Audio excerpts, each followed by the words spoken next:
Hello, আসসালামু আলাইকুম। Welcome to my new blog. আপনারা কখনো ভাত ভাজি খেয়েছেন? আমাদের রংপুরে কিন্তু ভাত ভাজিটা বেশ জনপ্রিয় একটা খাবার।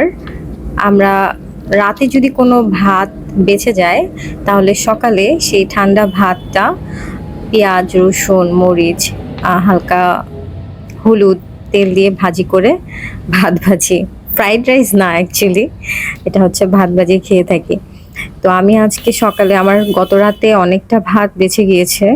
তো আমি সকালে ভাবলাম একটু ভাত ভাজি করব। এই তো আমি তেলে আমার সব পেঁয়াজ, মরিচ আর রসুন কুচি করে রেখেছিলাম, সেগুলো দিয়ে দিলাম। এখন একটু সামান্য হলুদ দিয়ে দিব আর একটু মরিচের গুঁড়ো দিয়ে ভাতটা দিয়ে বেশ সুন্দর করে ভাজি করে আমি শেষে একটু সরিষার তেল দিয়েছিলাম। সরিষার তেল দিলে খুব সুন্দর একটা ফ্লেভার আসে, এই জন্য। সাথে আমি একটু সসও অ্যাড করেছিলাম, আমার সসের ফ্লেভারটা অনেক পছন্দ তাই।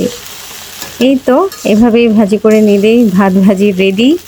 আমি একটা ডিম স্ক্রাম্বল করে নিয়েছিলাম ভাত ভাজির সাথে খাওয়ার জন্য, আর একটা লেবু কেটে নিয়েছিলাম। ব্যাস, আমার সকালের ব্রেকফাস্ট রেডি। আপনারা কে কে ভাত ভাজি খেয়েছেন আমাকে জানাবেন।